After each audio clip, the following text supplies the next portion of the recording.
జనరేషనే కాదు, కమ్మ అనేటటువంటిది ఒకే ఒక్క ముక్కలో నేను ముగిస్తాను. ఇది కులం కాదు, ఇది ఒక ఇన్స్టిట్యూషన్, ఇది ఒక యూనివర్సిటీ.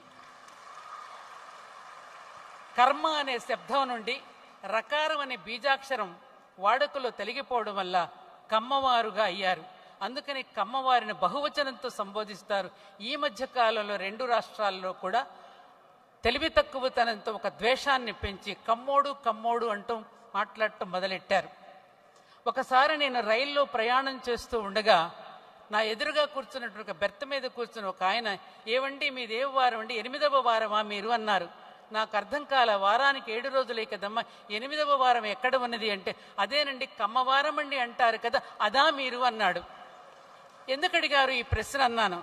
అదేనండి మీరు తెచ్చుకున్న పిండి వంటలన్నీ పెట్టెలో ఉన్న అందరికీ పంచిపెడుతూ ఉన్నారు కదా, ఆ పిండి వంటలను చూసి మీరు అది అని నేను గుర్తుపెట్టాను అని. ఎప్పుడో మేము విశాఖపట్నంలో ఉన్నప్పుడు